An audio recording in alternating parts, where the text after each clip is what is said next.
A ciência da saúde é uma ciência de verdades temporárias. A verdade de ontem já não é mais verdade hoje, e a verdade de hoje pode ser como o de amanhã. Conforme as pesquisas avançam, novas verdades vão surgindo. Por isso é muito importante que nós estejamos sempre atualizados com essas novas verdades que vão surgindo.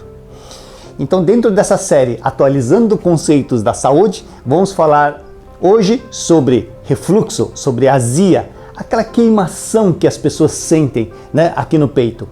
Alguém da sua família sofre com isso? Quando a pessoa tem essa queimação no peito, imediatamente as pessoas imaginam, puxa, tá queimando, Então isso as pessoas associam imediatamente ao excesso de acidez. Na verdade, inclusive muitos profissionais ainda pensam dessa forma. Mas na verdade, o que está ocorrendo é uma hipocloridria, é falta de acidez. Por que ocorre então esse refluxo que provoca essa queimação, essa azia? Então veja só, quando nós engolimos o nosso alimento, ela passa pelo esôfago e o esôfago tem um pH de aproximadamente 6, um pH quase neutro entre ácidos e alcalinos.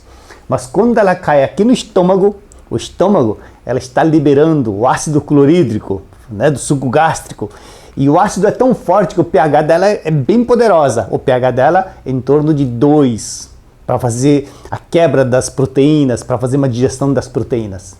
O que ocorre é que conforme nós envelhecemos, conforme o nosso organismo vai enfraquecendo, a tendência é que todo o nosso organismo começa a produzir menos. O nosso cérebro também começa a produzir menos, a nossa visão fica comprometida, o coração fica mais fraco, a massa muscular a gente perde mais rápido, assim como a produção da insulina, dos hormônios e também a produção do ácido clorídrico pelo estômago também diminui. Então, conforme o estômago começa a produzir menos ácido clorídrico, o que vai acontecer?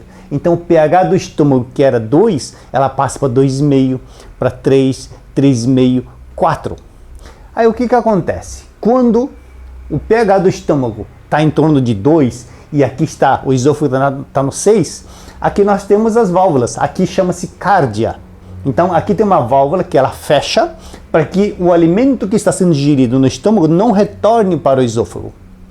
Só que essa válvula, ela é pH dependente. Quando existe esse contraste do ácido 2 para o esôfago de 6, então ela fecha de tal forma que o alimento que está no estômago não volte para o esôfago. Mas a partir do momento que você produz menos ácido clorídrico e o pH do seu estômago começa a se elevar e começa a aproximar do 6, então quando não tem esse contraste, essa válvula ela relaxa. E quando essa válvula, a cárdia, relaxa, então permite que o alimento que está no estômago, ela retorne um pouco para o esôfago.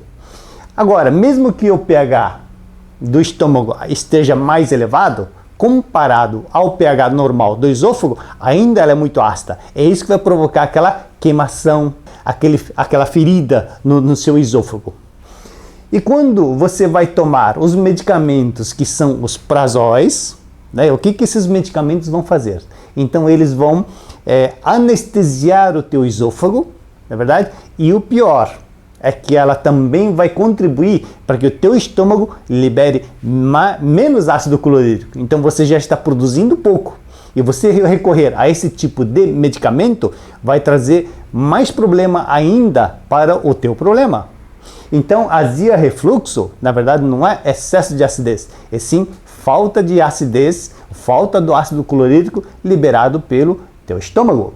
E isso pode trazer uma série de consequências. Então, a partir do momento que você não consegue digerir bem as proteínas, então você não vai conseguir aproveitar bem, por exemplo, o mineral ferro, você vai ter deficiência do ferro. Pode ter deficiência da vitamina B12, que pode levar anemia, pode levar a deficiência mental, vai ter problema também de falta de proteínas no seu organismo, de aminoácidos, e pode levar a sarcopenia. O que é sarcopenia? A perda total dos músculos. Então fica apenas osso e pele. Então fica sarcopênico. São as consequências justamente da má digestão pelo seu estômago. Então você vai ter essas deficiências.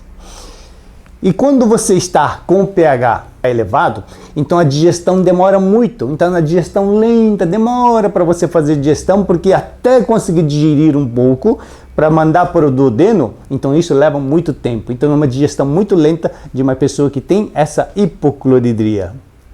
E também, quando você está com este problema, né, o nosso estômago, ou esse ácido do estômago, ela funciona também como uma barreira. Por exemplo, aquela bactéria, né, que está no seu intestino, ela de repente quer ir em direção ao teu pulmão. Mas quando ela chega aqui no estômago, ela não suporta a acidez do estômago e ela morre.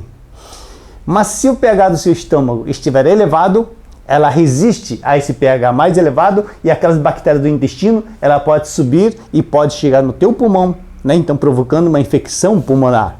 Assim como você também já ouviu falar da H. pylori, né? Do Helicobacter pylori. Então esse H. pylori, quando você está com o estômago funcionando bem, ela entra no teu estômago, ela não resiste ao ácido e ela morre. Mas se você está com essa hipocloridria, o H. pylori chega aqui no estômago e ele fala, nossa, agora tá bom para viver aqui, não é? E é ela que vai trazer problema de gastrite, vai trazer problema de úlcera, verdade? Então você também pode ter problemas com essa hipocloridria. E uma pessoa que tem uma má digestão, não consegue digerir as proteínas, então essa proteína ela vai para o intestino e não está pronto para ser absorvido. Então, portanto, você tem que eliminar, não é? E essa proteína que você não conseguiu digerir e não está absorvendo, ela vai percorrer todo o seu intestino, ela se transforma em cadaverina.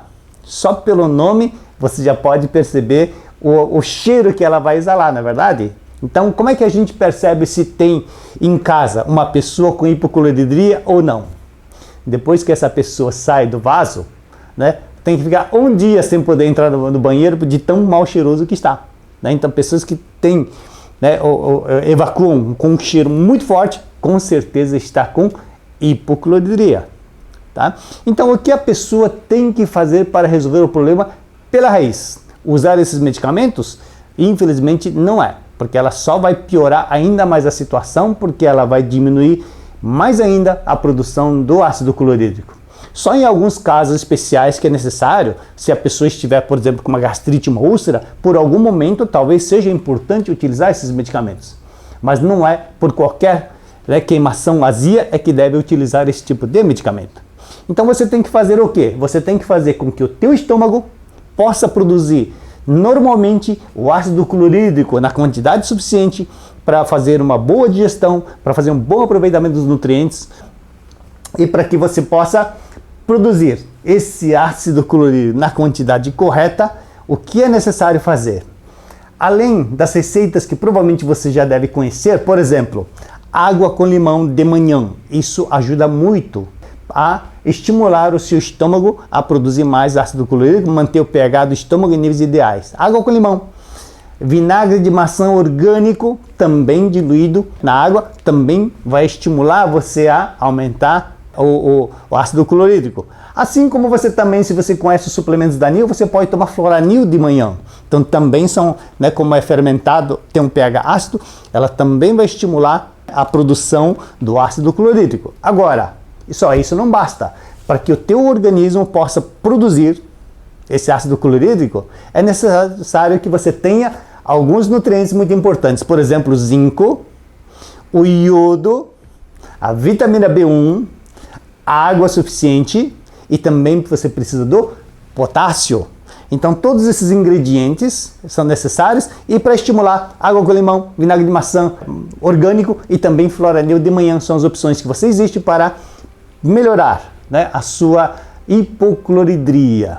Tá certo? Se você tiver dificuldade para adquirir esses nutrientes importantes para estimular e voltar à produção normal do ácido clorídrico, você pode recorrer aos suplementos como o Floranil, assim como o Ionil, que tem bastante zinco, né, tem bastante iodo, na verdade? Aqui tem bastante potássio, aqui tem bastante vitamina B1, então são suplementos que vai poder também ajudar você a melhorar a sua hipocloridria.